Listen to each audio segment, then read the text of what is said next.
ብዙዎቻችን ለእግዚአብሔር ብለን መተው ያቃተን ብዙ ነገር አለ። ለእግዚአብሔር ብለን አንዳንዶቻችን የእንጀራ ጉዳይ ነው ብለን የምንሰራው ኃጢአት የለም። ሰው እኮ ከእግዚአብሔር ምን ያህል ርቀት እንደራቀ ቢገባው እንደዚህ ነው። ቢገባን ምን እንዳባከንን እንደተሞተለት ሰው አለመኖራችን ያባከነውን ያን የመለኮት የክርስቶስን ደም ምን እንደሆነ ቢገባን እኮ እንዲያ ነው። ሰው እግዚአብሔር ማን እንደሆነ ቢያውቅ፣ ሰው ክርስቶስ እሱን ምን ያህል እንደሚወደው ቢያውቅ እንደዚህ አይሆንም። ኃጢአት አይሰራም። እግዚአብሔርን የሚወድ ኃጢአት ሊሰራ ይችላል። ከቅድስና ህይወት ከቤተክርስቲያን ህይወት መለየት እኮ መሞት እኮ በቁም መኖር አይደለም። እውነት መሞት እኮ። ይሄን የተረዳ ሰው መንገድ ይጀምራል። ቢያንስ ቁጭ ብሎ ማሰብ፣ ለምንድን ነው እንዲየሆንኩ ያለሁት? የሚበጀኝ የቱ ነው? እኛ ስራ ሲመጣ ምን ሲመጣ እኮ ቀድመን ቼክ የምናደርገው ምንድን ነው? ደሞዝ ነው አይደል? ነው አይደለም? አዎ፣ ይሄ ጥሩ ደሞዝ ያለው የሌለው ናን እያለን ነው ቼክ የምናደርገው። እግዚአብሔር የሚወደው ማይወደው የሚባል ነገር የለም። ቅዱስ ቄርሎስ ንስሐ እስክገባ ድረስ ጸሎት ላቁም ኃጢአተኛ ስለሆንኩ እንዳትል፣ ወደ እውነተኛዋ ንስሐ የምትመራ ራሷ ጸሎት ናት። አንዳንድ ጊዜ እኮ ለሰው መናገር የማንችላቸው ህመሞች አሉ አይደል? በጣም ቅርብ ጓደኛ ኖሮን ሁሉን ነገር የምናማከራቸው ሰዎች ሆኖ መናገር እንኳን እየፈለግን ግን የሚናገር ያልሆነ ነገር አለ። በልባችን ይዘን የምንታመመው ብዙ አልቅሰን ታጥበን ምንም እንዳልተፈጠረ ፈገግ ብለን ቤት የገባናባቸው ብዙ ቀናቶች አሉ። በነዛ ሁሉ ግን አብሮን ይታመም የነበረው አብሮን ይሰማ የነበረው ማን ነበር? እግዚአብሔር ነበር። አያችሁ፣ ሰው ብቻውን ሆኖ ያውቅ። እኛ አሁን ለምሳሌ ብቸኝነት ስሜት ሲሰማን እግዚአብሔር ምን የሚሰማው ይመስላችኋል? ምሳሌ ልስጣችሁ። ልትሞቱለት የምትዘጋጁት በጣም የምንወደው ሰው የሆነ ሰው አለ አይደል? ህይወታችን ላይ ሁላችን ቫልዩ የምናደርገው ሰው አለ። አብረነው ከጎኑ ለመሆን የምንጠራው ሰው። ያ ሰው ድንገት ሌላ ሰው ጋር ሄዶ እኔ እኮ ብቸኛ ነኝ እንደው ማንም የለኝም ሲል ብትሰሙት ትንሽ ቅር አይላችሁ? እኔስ አትሉ? ይከፋል አይደል? ስለዚህ በየትኛውም መንገድ ሰው ብቸኛ ነኝ፣ የሚረዳኝ ሰው የለም፣ የማወራው ሰው የለም ብሎ ማዘን አይችልም። ምክንያቱም ማን ስላለ? እግዚአብሔር ስላለ። አንዳንድ ጊዜ እኮ ነገሮች ሲጎሉ እስኪ ምናልባት እግዚአብሔር ለፈተና ይሆን ያመጣው ምናምን እንላለን አይደል? ግን ሲረዝም ቀኑ ሲሄድ ወደ መጨረሻ አካባቢ ሲደርስ ደግሞ ውስጣችን ይፈራል።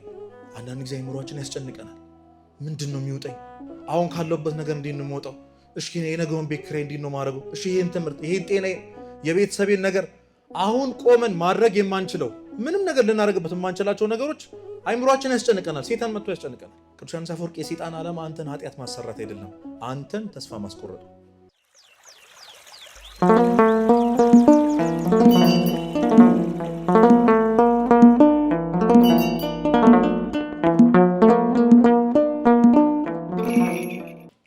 በስመ አብ ወወልድ ወመንፈስ ቅዱስ አህዱ አምላክ አሜን። የተወደዳችሁ የእግዚአብሔር ቤተሰቦች፣ የእናታችን የእመቤታችን የቅድስት ድንግል ማርያም የአስራት የበረከት ልጆች፣ በወደደን ባፈቀረን በጌታችን በመድኃኒታችን በኢየሱስ ክርስቶስ ሰላምታ ሰላም እላችኋለሁ። እንዴት አመሻችሁ? እንደምን እስከ ሰዓት ድረስ ቆያችሁ? አሜን። የአምላካችን የልዑል እግዚአብሔር ስም በእኛ በልጆቹ አንደበት የተመሰገነ ይሁን። እግዚአብሔር ቢወድና ቢፈቅድ በአንዲት ርዕሰ ጉዳይ ላይ እንነጋገራለን። በእኔና በእናንተ መሀል የሚኖረው ልዩነት፣ እኔ ቆሜ እማራለሁ፣ እናንተ ቁጭ ብላችሁ ትማራላችሁ። የሚያስተምር ማን ነው? እግዚአብሔር መካከላችን ተገኝቶ እንዲመክረን እንዲያስተምረን የሱ መልካም ፍቃድ ይሁንልን። ኦሪት ዘፍጥረት ምዕራፍ 22 ቁጥር 1 ላይ የሚገኘውን ቃል አንስተን እንነጋገራለን። ከኔ ጋር ትላላችሁ። የምትወደውን ሁላችሁም በሉ፣ የምትወደውን አንድ ልጅህን ይስሐቅን ሰዋልኝ። ስለ ቃሉ አምላካችን ስም የተመሰገነ ይሁን። አስቀድሜ ክፍለ ንባቡን አነብላችኋለሁ። ከእነዚህም ነገሮች በኋላ እግዚአብሔር አብርሃምን ፈተነው፣ እንዲህም አለው፣ አብርሃም ወይ? አብርሃምም እነሆ አለሁ አለ። የምትወደውን አንድ ልጅን ይስሐቅን ይዘህ ወደ ሞሪያም ምድር ሂድ፣ እኔም በምነግርህ በአንድ ተራራ ላይ በዚያ መስዋዕት አድርገህ ሰዋው አለ።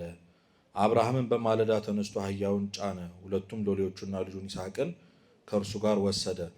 እንጨትንም ለመስዋዕት ሰነጠቀ። ተነስቶም እግዚአብሔር ወዳለው ቦታ ሄደ። በሦስተኛውም ቀን አብርሃም ዓይኑን አነሳና ቦታውን ከሩቅ አየ። አብርሃም ሎሌዎቹን አላቸው፣ አህያውን ይዛችሁ ከዚህ ቆዩ፣ እኔና ልጄ ወደዚያ ሄደን እንሰግዳለን፣ ወደ እናንተም እንመለሳለን አላቸው። አብርሃምም የመስዋዕቱን እንጨት አንስቶ ለልጁ ለይስሐቅ አሸከመው። እርሱ እሳቱና ቢላውን በእጁ ያዘ። ሁለቱም አብረው ሄዱ።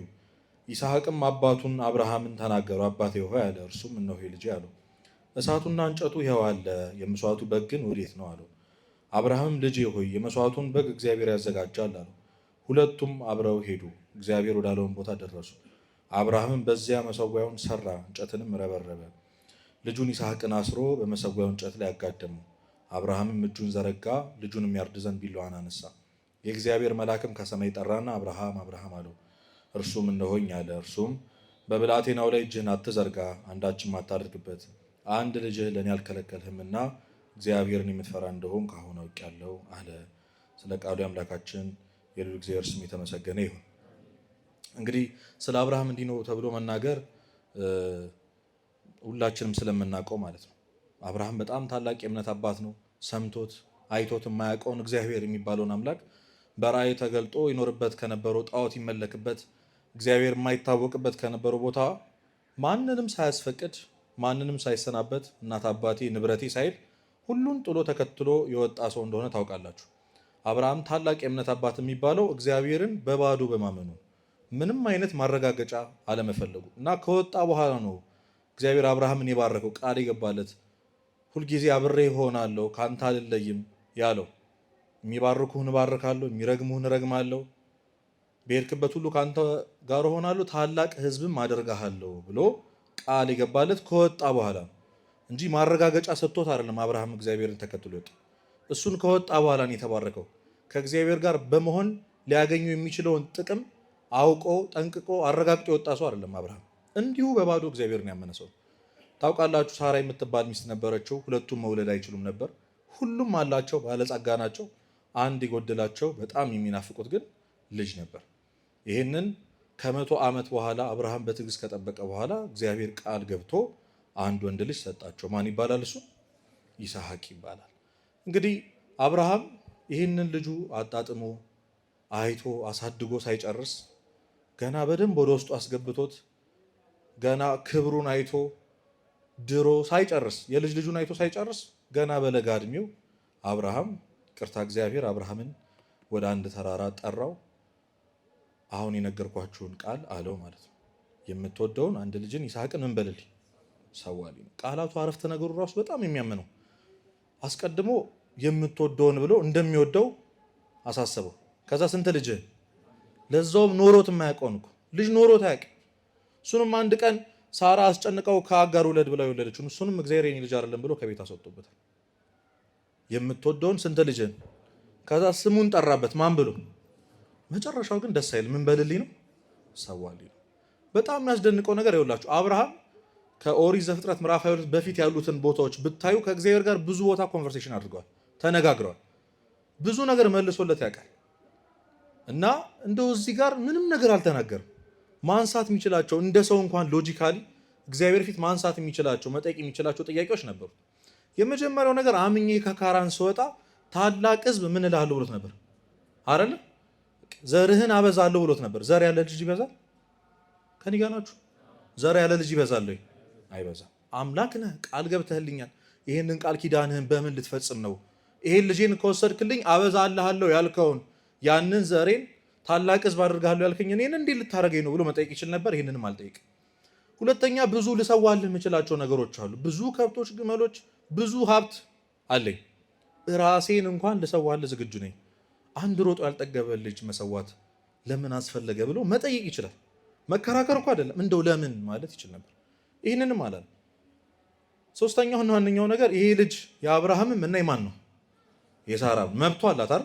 እስከወለደችው ድረስ ማለት መቼም እሺ እንደማትለው ያውቃል። የእናት አንጀት ስለሆነ እንደምታጠራጥረው እንደምትፈትነው አብርሃም ያውቃል። ስለዚህ ለእኔው እንደነገርከኝ ሳራን ይዣት እመጣለሁ፣ ለእሷ ምን በላት ማለት ይችል ነበር። አብርሃም አንድ ቃል አልተነፈሰም። ወደ ቤቱ ገብቶ ተኛ። ቅድም እንዳነበብኩላችሁ በማለዳም ተነስቶ ይላል። በምን ተነስቶ? በማለዳ የተነሳው እንደኛ ቁርስ ለመብላት ወይ ደግሞ ደሞዝ የሚያገኝበትን የሆነ ስራ ለመሄድ አይደለም፣ ልጁን ለመሰዋት ነው። በማለዳ የተነሳው ሬሳ እንኳን የኖረበት ቤት ነው። ትንሽ ይቆይ ይባላል እኮ አይደል? ከቤት እስኪወጣ ከልጄ ጋር ትንሽ ጊዜ ላሳልፍ አላለም አብርሃም። አብሬ ትንሽ ልቆይ፣ ቢያንስ ሀቁን፣ ድምፁን፣ ጠረኑ እኔ ላይ እንዲቀር ትንሽ ልጥገበው ላጣጥመው አላለም። በማለዳ ተነሳ አብርሃም፣ እንጨትን ሰበሰበ፣ አህያው ላይ ጫነ፣ ሁለቱን ሎሌዎቹን አስከትሎ ለሳራ ሳይነግራት ወጣ። እንደነገርኳችሁ ቢነግራት እንደማትለቀው ያውቃል። ያ ሁሉ ዘመን አብሯት የኖረውን የታመነላትን ሳራ ዛሬ ግን ደበቃት። ምክንያቱም ከእግዚአብሔር ከመታዘዝ ወደኋላ ስለምታደርገው ማለት ነው። መንገዱን ጀመሩ። ሞሪያም ተራራ ላይ ለመድረስ ስንት ቀን ይፈጃል? 3 ቀን ይፈጃል። እንግዲህ እነዛ 3 ቀናቶች ምን ያህል ከባድ ሊሆኑ እንደሚችሉ አስቡ። ቅዱስ ዮሐንስ አፈወርቅ ሰይጣን እየመጣ አብርሃምን በጆሮ የገዛ ልጅ ላይ ቢላ ልታነሳ ነው እያለ ይፈትነው ነበራል። መቼም ያኔ በማለዳ ተነሳ የሚለውን ሌሊት ሳይተኛ እንደሚያልፈው ሁላችንም እናውቃለን፣ ይገባናል። ምክንያቱም የገዛ ልጁ ላይ ቢላ ለማንሳት የገዛ ልጁ ሊሰዋ ምን አይነት እንቅልፍ ይወስደዋል? ሊወስደው አይችልም። እነዛ 3 ቀናቶች ምን ያህል ከባድ እንደሆኑ የይስሐቅን ድምፅ ይሰማዋል፣ አባዬ ይለዋል፣ ድምፁን ይሰማዋል፣ ሲተኛ ያየዋል። በጣም ከባድ ቀናቶች። በዚህ ላይ ደግሞ ይሄንን ህመሙን ማማከር የሚችለው ሰው አለ? የለም። አንድ ያለችው አጋሩ ማናት? ለእሷ መናገር ይችላል? አይችልም። ሎሌዎቹን እንደው የተጨነቁትን ነገር ብሎ ማማከር አይችልም። ለልጁም ቢሆን መንገር አይችልም። አብርሃም ብቻውን የታመመው ለ3 ቀን ብቻውን ዝም ብሎ። ይህንን ህመሙን ግን ማን ያውቅ ነበር? እግዚአብሔር ያውቅ። እውነተኛ ወዳጁ አብሮት ያለው የልቡን ህመም የሚያውቀው እግዚአብሔር። አንዳንድ ጊዜ እኮ ለሰው መናገር የማንችላቸው ህመሞች አሉ አይደል? በጣም ቅርብ ጓደኛ ኖሮን ሁሉን ነገር የምናማከራቸው ሰዎች ሆኖ መናገር እንኳን እየፈለግን ግን የሚናገር ያልሆነ ነገር አለ። በልባችን ይዘን የምንታመመው ምንም ነገር እንዳልተፈጠረ ቀን ብዙ ነገር አሳልፈን ብዙ አልቅሰን ታጥበን ምንም እንዳልተፈጠረ ፈገግ ብለን ቤት የገባናባቸው ብዙ ቀናቶች አሉ። በነዛ ሁሉ ግን አብሮን ይታመም የነበረው አብሮን ይሰማ የነበረው ማን ነበር? እግዚአብሔር ነበር። አያችሁ፣ ሰው ብቻውን ሆኖ ያውቅ። እኛ አሁን ለምሳሌ ብቸኝነት ስሜት ሲሰማን እግዚአብሔር ምን የሚሰማው ይመስላችኋል? ምሳሌ ልስጣችሁ። በጣም የምትወዱት ታናሽ ወንድማችሁ ሊሆን ይችላል ወይ ልጃችሁ፣ ብቻ ብዙ ነገር ያደረጋችሁለት ልትሞቱለት የምትዘጋጁት በጣም የምንወደው ሰው የሆነ ሰው አለ አይደል? ህይወታችን ላይ ሁላችን ቫልዩ የምናደርገው ሰው አለ። አብረነው ከጎኑ ለመሆን የምንጠራው ሰው። ያ ሰው ድንገት ሌላ ሰው ጋር ሄዶ እኔ እኮ ብቸኛ ነኝ እንደው ማንም የለኝም ሲል ብትሰሙት ትንሽ ቅር አይላችሁ? እኔስ አትሉም ወይ? ይከፋል አይደል? የሚያዝኑ ብፁዓን ናቸው። የማቴዎስ ወንጌል ምዕራፍ 5 ላይ የሚያዝኑ ብፁዓን ናቸው ይጽናናሉና የሚለውን ሲተረጉም የመጀመሪያው የማይገባ ሐዘንና የሚገባ ሐዘን አለ ብሎ የማይገባ ሐዘን ላይ እናት አባት የለኝም ሞቶብኛል ብሎ ከመጠን ያለፈ ሐዘን አያስፈልግም። ምክንያቱም እንደ እናት እንደ አባት ቅድስት ሥላሴ ያሉና። ወዳጅ ዘመድ የለኝም የሚረዳኝ የለኝም አጠገቤ ማንም የለም ብለን እንዳናዝን መላእክት ቅዱሳን ከኛ ጋር ናቸውና። እምወርሰው ርስት ጉልት ንብረት የለኝም ከተባለን እግዚአብሔር ማንን አዘጋጅቶልናል? መንግስተ ሰማያትን አዘጋጅቶልናል። ስለዚህ በየትኛውም መንገድ ሰው ብቸኛ ነኝ የሚረዳኝ ሰው የለም የማወራው ሰው የለም ብሎ ማዘን አይችልም። ምክንያቱም ማን ስላለ? እግዚአብሔር ስላለ። እግዚአብሔር ሁሌም ስላለ ማንም እንደሌለን ሲሰማን ከልጅነታችን እንደው ከሁለታችን ጀምሮ አብሮን የነበረው ጠባቂ መላካችን ምን እንደሚሰማው ግን የእግዚአብሔርን መኖር መካድ ነው ብቸኝነት ማለት። ብቻዬን ነኝ ማለት ሰው ብቻውን ሆኖ ያውቅ። በእነዚህ የህመም ቀናት እግዚአብሔር አብርሃምን ሳይለየው ልቡ ከብዶበት ከእግዚአብሔር ጋር ቀኑን ጨረሱ። የማይደርስ ቀን የለም። የተራራው ጫፍ ላይ ደረሱ። ልክ ሲደርሱ አብርሃም እንጨቱን አወረደና ይስሐቅን አሸከመው። ሎሌዎቹንም እንዳላቸው ታውቃላችሁ፣ እኔና ልጄ ለእግዚአብሔር መስዋዕት አድርገን እንመለሳለን አለ። እንደ አብርሃም ሐሳብ ከሆነ እንደ ታሪኩ አካሄድ ከሆነ እመለሳለሁ ነው እንመለሳለን ነው ማለት የነበረበት አይደለ? ብቻውን ስለሚመለስ ይስሐቅን እዛው ስለሚሰው ቅዱስ ዮሐንስ አፈወርቅ ይህንን ሲተረጉም ምን ይላል መሰላችሁ? አብርሃም የመጨረሻው ቀጣ ድረስ ደርሶ ራሱ እግዚአብሔርን ያምኑ ነበር። ወይ ልጄን ሰውቼው አስነስቶ ይሰጠኛል ወይ ሌላ ልጅ ይሰጠኛል እንጂ ብቻዬን አልመለስም ብሎ ያምን ነበር።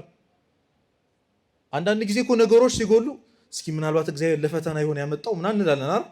ግን ሲረዝም ቀኑ ሲሄድ ወደ መጨረሻ አካባቢ ሲደርስ ደግሞ ውስጣችን ይፈራል። አብርሃም የተራራው ጫፍ ስር ደርሶ አልተጠራጠረም። ደርሶ እኮ ነው ታች። አይቹ እግዚአብሔር ለካ በዜሮ የሚታመን አምላክ ነው። ሁሉ ነገር በፈረሰበት ጊዜ ወድቆ በቃ አልቋል የተባለ ነገር መጀመር የሚችል አምላክ እንደሆነ አብርሃም ያውቃል። ከብዙ ነገር እንደወጣው ያውቃል። ከሱ ፊት ያለው ምስክር ነው፣ ታሪኩ ምስክር ነው። እና ያምነው ነበር ተራራው ስር ጫፍ ድረስ ደርሶ ራሱ ይላል ቅዱስ ዮሐንስ አፈወርቅ። እና ተራራውን መውጣት ጀመሩ። ምስኪኑ ይስሐቅ ምንም የማያውቅም የሚሰዋበትን እንጨት ተሸክሞ የሞሪያምን ተራራ መውጣት ጀመሩ። ጸጥታ ሰፍኗል። ድንገት ይስሐቅ አባቴ ሆይ አለ። አቤት ልጄ፣ እሳቱና እንጨቱ ይኸው አለ፣ የመሰዊያው በግ ግን ወዴት ነው አለ። አያስደነግጥም? ይሄ ጥያቄ ለአብርሃም እንዴት እንደሚያስደነግጠው እንዴት ክውል ሊያደርገው እንደሚችል አስብ። ይስሐቅ ብዙ ጊዜ ከአብርሃም ጋር ለእግዚአብሔር መስዋዕት አቅርበው ያውቃሉ። እንጨቱ አለ፣ እሳቱ አለ፣ ግን ምን ጎሏል? በግ የለም፣ የሚሰዋው ነገር የለም። እና የት ነው ያለው አለ። እንግዲህ አንዳንድ ጊዜ ህፃናት የሚጠይቁት ጥያቄ በጣም ያስደነግጣል አይደል? እንዲሆነ ቤት ውስጥ ለቅሶ ተፈጥሮ እንዲሆነ ሰው ጎሎ እማዬ ሳባዬ ሲሉ ማለት ነው ያን ሰው የት ነው አምጡልኝ ብለው ሲጠይቁ ያለው ጭንቀት በጣም የሚያስጨንቅ ጥያቄ ለአብርሃም። የአብርሃም መልስ ግን እጅግ በጣም ጥበብ የተሞላ ነበር። ልጄ ከኔ ጋር በሉ እስኪ ልጄ በሉ፣ የመስዋዕቱን በግ እግዚአብሔር ያዘጋጃል። አትጨነቅ። አንዳንድ ጊዜ አይምሯችን ያስጨንቀናል። ምንድን ነው የሚውጠኝ? አሁን ካለውበት ነገር እንዴት ነው የምወጣው? እሺ የነገውን ቤት ኪራይ እንዴት ነው ማድረገው? እሺ ይሄን ትምህርት፣ ይሄን ጤና፣ የቤተሰቤን ነገር አሁን ቆመን ማድረግ የማንችለው ምንም ነገር ልናደርግበት የማንችላቸው ነገሮች አይምሯችን ያስጨንቀናል። ሴጣን መጥቶ ያስጨንቀናል። በዛው ልክ ሰዎች አይፈቱንም። ስራ ፈተን ቁጭ ብለን እሺ ምን አሰብሽ ይሉናል አይደል? ይመጡን እያሰብን እኮ አይደለም። እንደው ምን አስበሃል እስኪ እንደው ምን ልታረግ አሰብ? ሌላ ህመም ማለት ነው። ኮርኒስ እያየ ቁጭ ብሎ የነገውን ህይወቱን ገና እየቀመረ እኮ ኢማጂን እያደረገ የሚጨነቅ በጣም ብሷል። እንዴት ነው መሆነው? ኪስ ውስጥ ምንም የለም፣ ፊት ለፊት የሆነ ነገር ይጠይቀናል። ለእነዚህ አይነት አስጨናቂ ጥያቄዎች አፍ የሚያስይዝ መልሳችን እግዚአብሔር ያውቃል ማለት ነው። ያውቃል አያውቅም? እስኪ እግዚአብሔር ያውቃል በሉ። ያውቃል። አትጨነቅ ልጄ። በግ የሚባል ነገር አጠገባቸው የለም እኮ ግን ያዘጋጃል። እግዚአብሔር ምን ይላል? ያዘጋጃል። ስለምትበሉት ስለምትጠጡትና ስለምትለብሱት ነገር ምን አትበሉ ነው። አትጨነቁ አትጨነቁ እና ለእግዚአብሔርን መተው የመሰለ ነገር የለም። በተለይ ደግሞ እኛ የእኛን ድርሻ አድርገን ጨርሰን እኛ ምንም ማድረግ በማንችልባቸው ሁኔታዎች ውስጥ የማን እጅ ይካተትበት? የእግዚአብሔር ነው። ምክንያቱም እሱ ስለሚያውቅ የተናገረውን ቃል ስለሚፈጽም ስለሚያበላን ስለሚያጠጣን ማለት ነው። እና መስዋዕቱን እግዚአብሔር ያዘጋጃል አሉ። መጨረሻ ላይ ደረሱ እና ትርጓሜያችን ስታነቡት ኦሪት ዘፍጥረት ምዕራፍ 22 ላይ ትርጓሜው ስታነቡት ይስሐቅ ገባው ይላል። መስዋዕቱ ማን እንደሆነ ራሱ እንደሆነ ገባው። በጣም ልጅ ነው ይስሐቅ እንግዲህ አስተውሉ። እና ምን እንዳለው ታውቃላችሁ? አባቴ ሆይ አለ። ድንገት እንግዲህ መስዋዕቱ እኔ ነኝ መሰለኝ እና እንደው ድንገት ልትሰዋኝ ቢላን አንስተ እየተወራጨው አስቸግሬ እጅህን እንዳልቆርጥ እሰረኝ ያለው። እየሰማችሁ ነው? ይህን ያለው አንድ ልጅ ነው። ተወራጭቼ እንደው ድንገት ተወራጭቼ እጅህን ላስቆርጥ እችላለሁና ሰረኝ። ሊታረድ እኮ ነው። ደግሞ ምን እንዳለው ታውቃላችሁ? የልጅ አይን ያሳሳልና አይኔን አይተህ እንዳትራራልኝ። ራርተህ ከተውከኝ ከማን ጋር ልትጣላ ነው? ከማን ጋር? አዎ ከእግዚአብሔር ጋር ከምትጣላ ደግሞ እኔን ብታርደኝ ይሻላል። አሁን ዛሬ እናቶች የዝክር ዳቦ ሲቆርስ ታውቃላችኋል? ተገልብጦ እና በሆዴ ገልብጠኝ አሉ፣ አይኔንም ሰረኝ አሉ። ለካ የእግዚአብሔርን ትእዛዝ ከመጣስ በገዛ አባት መታረድ ይቀላል። የእግዚአብሔርን ትእዛዝ ከመተው ለካ የገዛ ልጅን ማረድ ይቀላል። አስቡት ይስሐቅ እንዲህ አባዬ ምን አረኩ? በየትኛው ኃጢአቴ ነው ገና ሮጬ ሳልጠግብ ቢላ የምታነስብኝ? ለዛውም አንተ አባቴ ቢለው ኖሮ እንዲጸጸት ቢያደርገው ቢፈትነው ኖሮ አስቡ። ግን አባትና ልጅ ለእግዚአብሔር ትእዛዝ ብለው እርስ በርስ ተባበሩ። አሁን አንድ ጥያቄ ልጠይቃችሁ። አብርሃም ይስሐቅን ሰውቶታል አልሰዋውም? ታሪኩ መጨረሻውን አንብቤላችኋለሁ አይደል? ይቅርታ፣ አብርሃም ይስሐቅን ሰውቶታል አልሰዋውም? ሰውቶታል። ኤፍሬም ሶርያዊ በልቡ እሺ ያለ ሰዓት በማለዳ ተነስቶ መንገድ የጀመረ ጊዜ አብርሃም ይስሐቅን ሰውቶታል። ያን ተቀብሎታል ስጦታውን። ከዚህ ታሪክ የምንማረው ምንድን ነው? ቅዱስ ዮሐንስ አፈወርቅ ይህን ሲተረጉም የዚህ የአብርሃም ተግባር ይሄ የአብርሃም ተግባር እኛ ለእግዚአብሔር ብለን ክፉ ነገራችን መሰዋት ላቃተን ለእኛ ተግሳጽ ነው ይላል። ምናችንን? ክፉ ነገራችን። አብርሃም በምድር ከእግዚአብሔር በታች የሚወደው ማንን ነው? ማንን ነው? ይስሐቅን ነው። ሌላ ምን አለው? ሁሉን ቢያጣ አይቀለውም ይስሐቅን ከሚያጣ። ዝግጁ ነበር።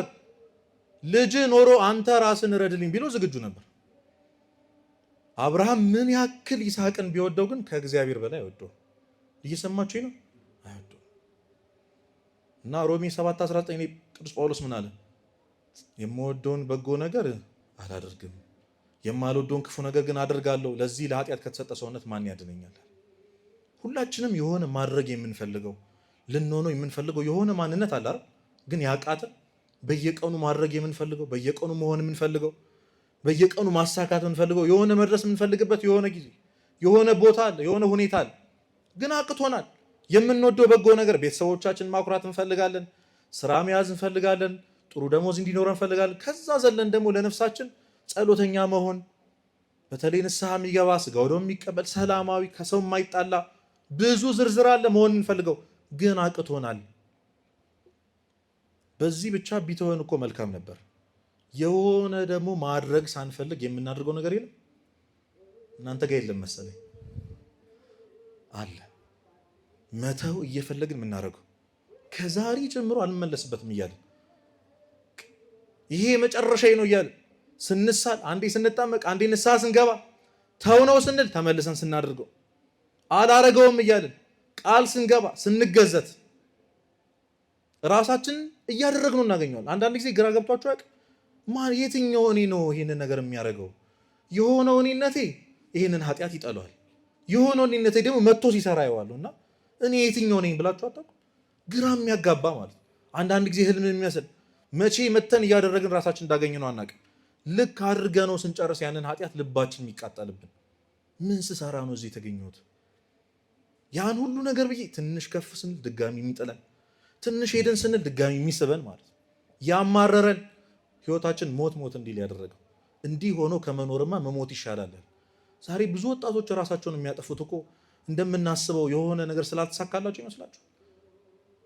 የሆነ አልላቀቅ ያለ ክፉ ምግባር ስላለን ህይወታችን ላይ እንዲህ ሆኖ ከመኖር መሞት ይሻላል ያስባለን። ወደ እግዚአብሔር ቤት እንዳንገባ ያሳፈረን፣ ነጠላ ለማድረግ ማታ ያንን ኃጢአት አድርገ ነው ጠዋት የለመድናትን ውዳሴ ማርያም ልናደርግ ስንል ምን አይነት ቃል ይመጣ? አታፍሪም አይደል? አታፍርም? ምንም እንዳላረገ ሰው አይንህን በጨዋት በእግዚአብሔር ፊት ይለናል። ያንን ኃጢአት አድርገ ያማረረን ማለት እና ይህንን የምትወደውን እንደ ልጅ ስትንከባከበው አብረው የኖርከውን ይስሐቅ የተባለውን ኃጢአትህን እግዚአብሔር ምን በልልኝ ይላል። ከኔ ጋር ናችሁ? ምን በልልኝ? ሰዋልኝ ይላል። ተውልኝ። ብዙዎቻችን ለእግዚአብሔር ብለን መተው ያቃተን ብዙ ነገር አለ። ለእግዚአብሔር ብለን ኃጢአት ብቻ እኮ ላይሆን ይችላል የማይመስለን ማለት ነው። በነገራችን ላይ ከእግዚአብሔር የሚያርቅ ነገር ሁሉ መልካም እንኳን ቢሆን ክፉ፣ እግዚአብሔርን ከተካ የእግዚአብሔርን ጊዜ ከተካ ክፉ እና ብዙ ቦታ ተምረናል። ምን ማድረግ እንዳለብን እኮ ተነግሮናል። ለምን ማድረግ እንዳለብን ተነግሮናል። ግን እንዴት እንደሆነ ነው ማናውቀው። ንስሐ ግቡ፣ ሥጋው ደሙ ተቀበሉ ይባላል። ከዚህ ከክፉ ልማድ ከኃጢአት ተላቀቁ፣ ለእግዚአብሔር ብላችሁ መተው ካቃታችሁ ነገር ውጡ ይባላል። ግን እንዴት ነው ምንተወው?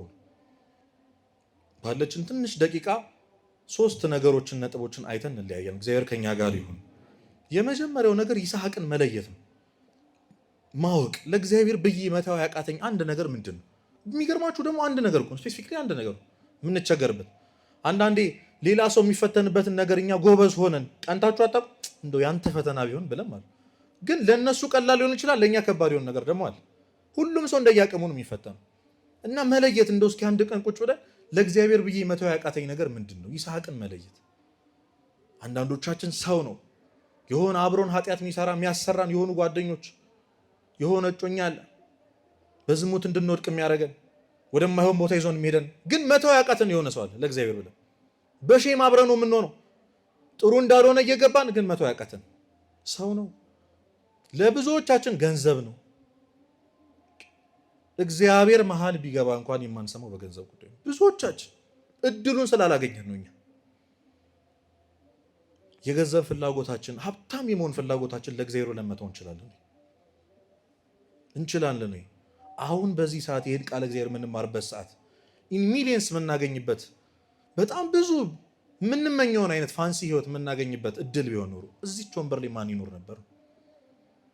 አቅሙ አለኝ ወይ? ያን በጣም አቺቭ ለማድረግ ዛሬ እኮ ሰክሰስፉል መሆን ማለት ስኬታማ መሆን ማለት እኮ በጣም ውድ የሆነ ህይወት መኖር ማለት እኮ ነው። ስኬት የተለካበትን መንገድ ታውቁታላችሁ። ይህንን ለእግዚአብሔር ብዬ መተው እችላለሁ ወይ? አንዳንዶቻችን የእንጀራ ጉዳይ ነው ብለን የምንሰራው ኃጢአት የለም። ምን ላርግሽ እግዚአብሔርም ይረዳኛል እኮ ምናምን የሚሉ ሰዎች አታውቁ? ተው ይሄ ስራ ኃጢአት ነው ሲባሉ የምን ጉዳይ ነው? የምን ጉዳይ ነው? እንጀራችን እኮ ክርስቶስ እኮ ስለሰራን የበላን ይመስለናል እኮ እኛ አይደል? ወተን ስለገባን ይመስላችኋል? እውነት የቤት ኪራይ ምን ከፍሎኛ ይመስላችኋል? ምን በለው ምን ጠጣው እኛ በእኛ ስራ ይመስላችኋል? አይደለም እኮ። ለአንዳንዶቻችን ሱስ ነው መተው ያቃተን፣ ይስሐቃችን ሱስ ነው። ሌሎቹ ደግሞ ቢዚ ነኝ ይላሉ፣ ጊዜ ነው። ስለዚህ የትኛው ላይ ነው ያለሁት? የመጀመሪያው ነገር ሰው ችግሩን ካወቀ የችግሩን የሆነ ግማሽ ያህል ፐርሰንት ፈቷል። ስለዚህ ምንድን ነው እየፈተነኝ ያለው? አንድ ኃጢአት ከእግዚአብሔር እንድርቅ ወደ እግዚአብሔር እንዳልመጣ፣ በተለይ ደግሞ ለንስሐና ለስጋው ደግሞ ኤክስኪውዝ እየሆነ ምክንያት እየሆነ ወደኋላ የሚስበኝ ያ ይስሐቄ ምንድን ነው ለእግዚአብሔር ብዬ መተው ያቃተኝ። ስለ ንስሐ ሲወራ እኔ እኮ ምናምን ብለን ምንጠቅሰው የሆነ ምክንያት አለ። ሁላችንም ስጋው ደግሞ ሲባል ምንጠቅሰው የሆነ ምክንያት አለ። እሱን ማድረግ ማወቅ ያስፈልጋል። ከዛ ህይወታችን ላይ ያመጣውን ተጽዕኖ ማወቅ። ሰው እኮ ከእግዚአብሔር ምን ያህል ርቀት እንደራቀ ቢገባው እንደዛ ይሆን ቢገባን ምን እንዳባከንን እንደተሞተለት ሰው አለመኖራችን ያባከነውን ያን የመለኮት የክርስቶስን ደም ምን እንደሆነ ቢገባን እኮ እንዲያን ነው ነበር። ሰው እግዚአብሔር ማን እንደሆነ ቢያውቅ፣ ሰው ክርስቶስ እሱን ምን ያህል እንደሚወደው ቢያውቅ እንደዛ አይሆንም፣ ኃጢአት አይሰራም። እግዚአብሔርን የሚወድ ኃጢአት ሊሰራ ይችላል። ምንድን ያደረገኝ? ከምን አይነት ህይወት ነው ያወጣኝ ይሄ ነገር? ይስሐቃችንን ካለየን በኋላ ይህ ይስሐቃችን ይሄ መተው ያቃተን ኃጢአታችን ደግሞ ክፉ ልማዳችን ይሄ ምኞታችን ከምንድን ያወጣኝ ብሎ ማሰብ ያስፈልጋል። ከቅድስና ህይወት ከቤተክርስቲያን ህይወት መለየት እኮ መሞት እኮ በቁም መኖር አይደለም፣ እውነት መሞት እኮ። ይሄን የተረዳ ሰው መንገድ ይጀምራል ቢያንስ እና ሪላይዝ ማድረግ ቁጭ ብሎ ማሰብ። ለምንድን ነው እንዲየሆንኩ ያለሁት? የሚበጀኝ የቱ ነው? እኛ ስራ ሲመጣ ምን ሲመጣ እኮ ቀድመን ቼክ የምናደርገው ምንድን ነው? ደሞዝ ነው አይደል? ነው አይደለም? አዎ ይሄ ጥሩ ደሞዝ ያለው የሌለው ናን እያለን ነው ቼክ የምናደርገው። እግዚአብሔር የሚወደው የማይወደው የሚባል ነገር የለም እኛ ጋር። እግዚአብሔር ደስ ይለው ይሆን የለም እኛ ጋር። እና እግዚአብሔር በሚፈቅደው እሱ በሚወደው መንገድ እየሄድኩኝ ነው የሚለው ጥያቄ ራስ መጠየቅ ያስፈልጋል። ካወቅን ከለየን በኋላ ድካማችንን አውቀን በጸሎት እግዚአብሔርን መለመን ነው። ጸሎት ሲባል ብዙዎቻችን ቆመን ውዳሴ ማርያም ማድረሱን መዝሙረ ዳዊት መድገሙን ምናምን ይመስለናል። ስፔሲፊክሊ ስለዛ ስለምንቸገርበት ኃጢአት ዘወትር እግዚአብሔርን መጠየቅ። ሉቃስ ወንጌል ምዕራፍ 18 ላይ አንዲት ባልቴት ነበረች ክርስቶስ ምሳሌ ይሰጥ እና ቆማ አንድ ሰውን የማይፈራ እግዚአብሔርን የማይፈራ ሰውን የማያፍር አንድ መኳንንት ነበር፣ ሀገር ገዢ ነበር እና በወጣ በገባ ቁጥር ትለምነዋለች፣ ትነዘንዘዋለች፣ ፍረድልኝ ፍረድልኝ ፍረድልኝ ትላለች። ብዙ ጊዜ ያስጠበቃት፣ አሁንም ሲወጣ ያገኛታል። ቅን ስለሆነ ሳይሆን ጉዳዩን ሳይሰማ ስለ ንዝናዜዋ ብሎ ፈረደላት። እስኪ ስለ ንዝናዜዋ ብሎ በሉ ምን አለላት? ፈረደላት። ሩሩ ስለሆነ ነው? አይደለም። ጉዳዩን ሰምቶ ፍርዱ ስለሚገባት ነው? አይደለም። ታዲያ ይሄ እግዚአብሔርን ማይፈራ ሰውን ማያፍር ይሄ መኳንንት ለአንዲት ባልቴት ስለ ንዝናዜዋ ብሎ ከፈረደላት የኛ አባት ክርስቶስ ለሱ ብለን አንተን ለማስደሰት እኮ ነው እኔ ብር ወርቅ አልጠየቅኩ፣ መኪና አላልኩ፣ ሀብት አላልኩ፣ ጌታ ሆይ ካንተ የሚያርቀኝን ይሄን በየቀኑ የምሰራውን ነፍሴን እያጎደላት እያጠቆራት ያለውን ይቺን ኃጢአቴን አንሳልኝ እያልኩ እኮ ነው። ከዚህ በላይ ምን ጸሎት አለ? እስኪያቆምልን ድረስ ያቺ 12 ዓመት ሙሉ ደም ሲፈሳት የነበረች እሷ እንኳን ተምራለች። የኛ የኃጢአት ደም መቼ እንደሚቆም አናውቅም። 10 ዓመት እኔ እንጃ፣ ምናልባት 2 ቀን። ግን እግዚአብሔርን በትዕግስት በየቀኑ መጠየቅ ያስፈልጋል። አዎ ይከብዳል። በዚህ ህይወታችን ጠዋት ተነስተን ነጠላ አድርገን ለጸሎት መቆም እኮ በጣም የሚያስይዝ ነገር። ቅዱስ ቄርሎስ ንስሐ እስክገባ ድረስ ጸሎት ላቁም ኃጢአተኛ ስለሆንኩ እንዳትል፣ ወደ እውነተኛቷ ንስሐ የምትመራ ራሷ ጸሎት ናት ይላል። እንዳትሳቅቅ፣ እግዚአብሔር ትላንት የነበርክበትን አስታውሶ ዛሬ ለጸሎት ስትቆም ደስ የማይለው የሚከፋው አምላክ እንዳይመስልህ ይላል። የሚከፋው አምላክ እንዳይመስልህ፣ እሱ ከመነሳትህ እንጂ ከውድቀትህ ምንም የለው። እስኪ እግዚአብሔር በሉ ሁላችሁም፣ ከመነሳታችን እንጂ ከውድቀታችን ምንም የለው፣ ጉዳይ የለውም። ስንት የወደቅክ አይደለም ስንት የተነሳ ነው እግዚአብሔር ጋር ሳያቋርጡ ስለዛ ጉዳይ መጸለይ። አንሳልኝ እግዚአብሔር ሆይ ነፍሴ ላይ የተሰነቀረውን ይሄንን የኃጢአት ጦር ንቀልልኝ፣ ልይህ አንዴ ይሄን የጋረደኝን ክፉ ምግባሬን ከህይወት ያውጣልኝ። እግዚአብሔር አሁን ከምናስበው ምድራዊ ከምንጠይቀው ነገር በላይ እውነት ይሄ ማያስደስተው ይመስላችኋል? ማያስደስተው ይመስላችኋል? ከዚህ መጀመሪያው ጸሎት። ሁለተኛው ሁላችንም የምናውቀው በንስሐና በስጋ ወደሙ መታገል ነው። እንግዲህ ሁላችንም ፈተና የሁላችንም ድክመት ይሄ ነው። አዎ እኮ እንረዳለን። ንስሐ ገብቶ በቀኖና መሃል መውደቅ እኮ በጣም ከባድ እኮ አይደል? ገና ቀኖናችን ሳንጨርስ በዛ ክፉ ልማዳችን ሱሳችን ምክንያት ወድቀን የንስሐ አባታችን ጋር መሄድ ተሳቀን ይቀረን ሰዎች አሉ። ጨርሰን ደግሞ ጥሩ ሆንኩኝ ስንል ስጋው ደግሞ ተቀብለን በመሃል የወደቅን ሰዎች አለ። የአብዛኞቻችን ፍርሃት ደግሞ በየቀኑ እኛ ምለን ተገዝተን ስላልቻል ነው። በየቀኑ ታግለን ይህንን ክፉ ምግባራችን መተው ስላልቻልን ከንስሐ በኋላ ድጋሚ የምናደርገው ስለሚመስለን ከስጋው ደግሞ በኋላ ደግሞ ድጋሚ ብበድል የሚል ፍርሃት ስላለብን አንቀርብም ጭራሽ። ቅዱስ ዮሐንስ አፈወርቅ ያን ጊዜ ሰዎች ሲጠመቁ የማይጠመቁ በጣም ብዙ ክርስቲያኖች ይበዙ ነበርና ምክንያቱን ሄዶ ሲያጣራ ከተጠመቅን በኋላ ኃጢአት ብንሰራስ ብናሳድፈውስ የተቀበልነውን የእግዚአብሔር መንፈስ ይሉታል። ጸሎት ስንጸልይ መጀመሪያ ምናችን ሆይ ነው የምንለው። አባታችን ሆይ። ያልተጠመቀ ሰው የእግዚአብሔርን ልጅነት ያላገኘ ሰው አባት ማለት አይችልም። ታውቃላችሁ አይደል? ይሄን ጸሎት መጸለይ አይችልም ክርስቲያን ያልሆነ ሰው። ግን አባታችን ሆይ ብለን አባታችን ሆይ ማለታችን መጠመቃችንን ያሳያል። መጨረሻ ላይ ሄድና በደላችንን ምን በለን። ስለዚህ ልጅ ከሆንክ በኋላ ምን አለ ማለት ነው? መበደል አለ ማለት ነው። ኃጢአት አለ ማለት ነው። ይሄንን ስለሚያውቅ ነው ሚስጥረ ንስሐና ሚስጥረ ቁርባን የሚደገም ሚስጥራት የሆኑት እኮ ለዚህ ነው። ክርስቶስ ስለሚያውቅ ነው። ኃጢአት እንደምንሰራ በሰውነታችን ደክመን እንደምንበድል ስለሚያውቅ አባት ካልነው በኋላ ይቅር በሉኝ ይቅር በለኝ ደግሞ በሉኝ አለ። ጸሎቱ ላይ ያስተማረን ጸሎት ላይ ደግሞ እሱን አካተተ። ስለዚህ ወዳጆች ይህንን ኃጢአት ከእግዚአብሔር ጋር ካሉ በምንም ልናሸንፋችን ንስሐ እየገባን በየጊዜው ቶሎ ቶሎ ስጋው ደሙን እየተቀበልን ካልሆነ በምንም ልናሸንፉ አንችል። በምንም ብዙዎቻችን በኃይል ይመስለናል።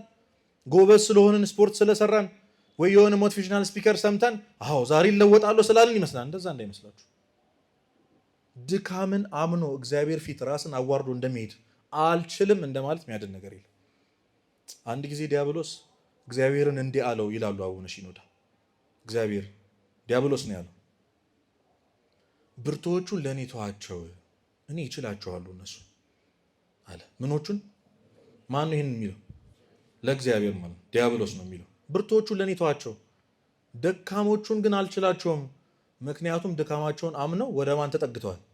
ወደ እግዚአብሔር። እግዚአብሔርን የያዘ ሰው ዲያብሎስ ሊችል አይችልም።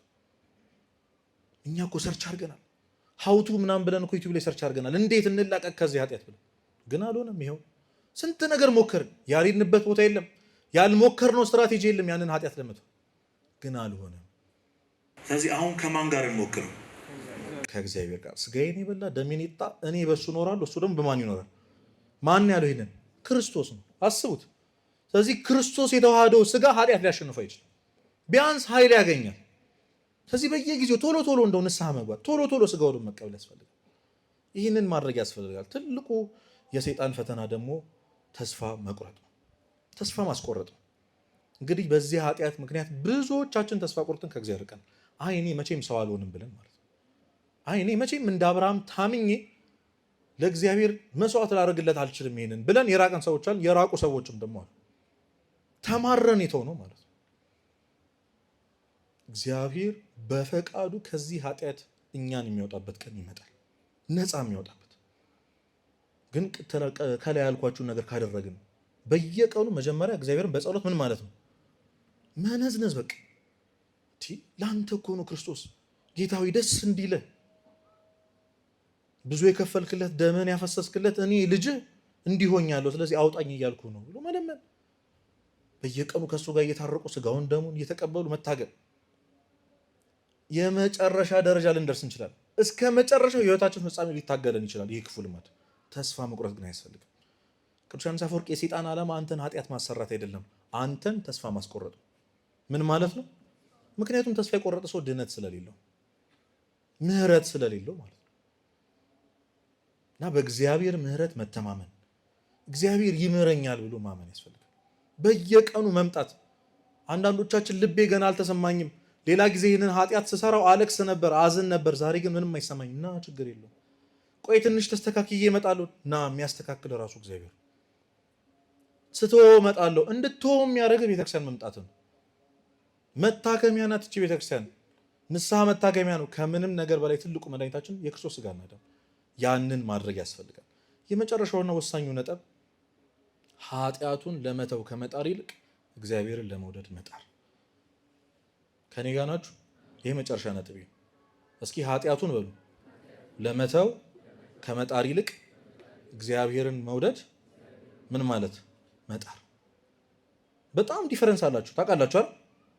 በአንድ ምሳሌ ላስረዳችሁና አልጨርስ። ከፊቴ ጨለማ አለን ብል፣ ከኋላዬ ብርሃን አለን ብል። ፊት ለፊት ያለውን ጨለማ ዞር የምታገል ከሆነ ያ ብርሃን ምንን ነው የሚያገኘው? ጀርባዬ። ስለዚህ ፊትን ወደ ማን አዙር ነው? በወደቅንበት ቅጽበት መነሳት፣ በወደቅንበት ቅጽበት ኃጢአቱን እያደረግን የጽድቅ መንገዱን መቀጠል ያስፈልጋል። ቶሎ እዛው ጸሎት ማድረግ፣ መጾም፣ ቤተክርስቲያን መምጣት፣ ከነ ኃጢአታችን ማገልገል፣ ቶሎ ንስሐ እየገባን ስጋው ደግሞ መቀበል። አሁንም ወደቀን ቶሎ መነሳት። ስለዚህ የሆነ እግዚአብሔርን እንድንቀርብ የሚያደርጉን መንፈሳዊ ተግባራት ስናደርግ ለኃጢአቱ ያለን ፍቅር እየቀነሰ ይመጣል። ቅዱሳን አባቶች እኮ ጌታ ሆይ የኃጢአትን ጣዕም ከልብ ያውጥተህ የጽድቅን ጣዕም ትከል ይሉታል። ስለዚህ መጀመሪያ መውጣት ያለበት የኃጢአት ጣዕም ነው። አንዳንድ ሰው ለምሳሌ ዘፈን ነው እንበል እና ዘፈን ለመቶ የመጀመሪያ የምናደርገው ነገር ምንድን ነው? ሙሉ ለሙሉ ከስልካችን መደለት ነው አይደል? ትንሽ ጊዜ ነው የምንቆየው፣ የታወቀ ትንሽ ጊዜ። ስለዚህ ይሄ ማለት ምን ማለት ነው? የዘፈን ጣዕሙ ከኛ አልወጣም ማለት ነው። የመዝሙር ጣዕሙ አልገባንም ማለት ነው። ዘፈን የተዉ ሰዎች፣ በመዝሙር በጣም የተማረኩ ሰዎችን ሄዳችሁ ብትጠይቋቸው ዝግንን ያላቸው የሆነ ጊዜ ራሳቸውን መዝሙር ማዳመጥ አለማምደውት በአንዴ አይደለም ማለት ነው። ስለዚህ መንፈሳዊነት ክርስትና ሁልጊዜም ትንሽ ትንሽ ነው፣ ትንሽ እድገት ነው። ልክ እግዚአብሔርን እየወደድነው ስንመጣ ጣዕሙ እየገባን ሲመጣ የሆነ ጊዜ ያንን በየቀኑ ይፈትነን የነበረውን ሳናደርገው፣ ሳንሄድበት፣ ሳናወራው፣ ሳናየው አናድር የሆነው ያ ኃጢአት ረስተነው ብዙ ጊዜ እንቆያለን። ድጋሚ እንኳን መጥቶ ቢፈትነን ጣዕሙ አይገባንም። ምክንያቱም እግዚአብሔርን መውደድ በመንፈሳዊ ተግባሮች ስለተለማመድን ማለት ነው። ሁላችንም እግዚአብሔር ከዚህ የክፉ ልማድ ኃጢአት ይሰውረን፣ ያለብን ሁሉ ነቅሎ ያውጣልን። ከምንም ነገር በላይ እንደ አብርሃም ይህንን እንደ ወደን አሳድገን ተንከባክበን እዚህ ድረስ አብረውን ይኖርነውን ይህን ይስሐቅ የተባለውን ኃጢአታችንን ነቅለን እንድንጥለው እግዚአብሔር ይርዳን። ወስብሐት ለእግዚአብሔር።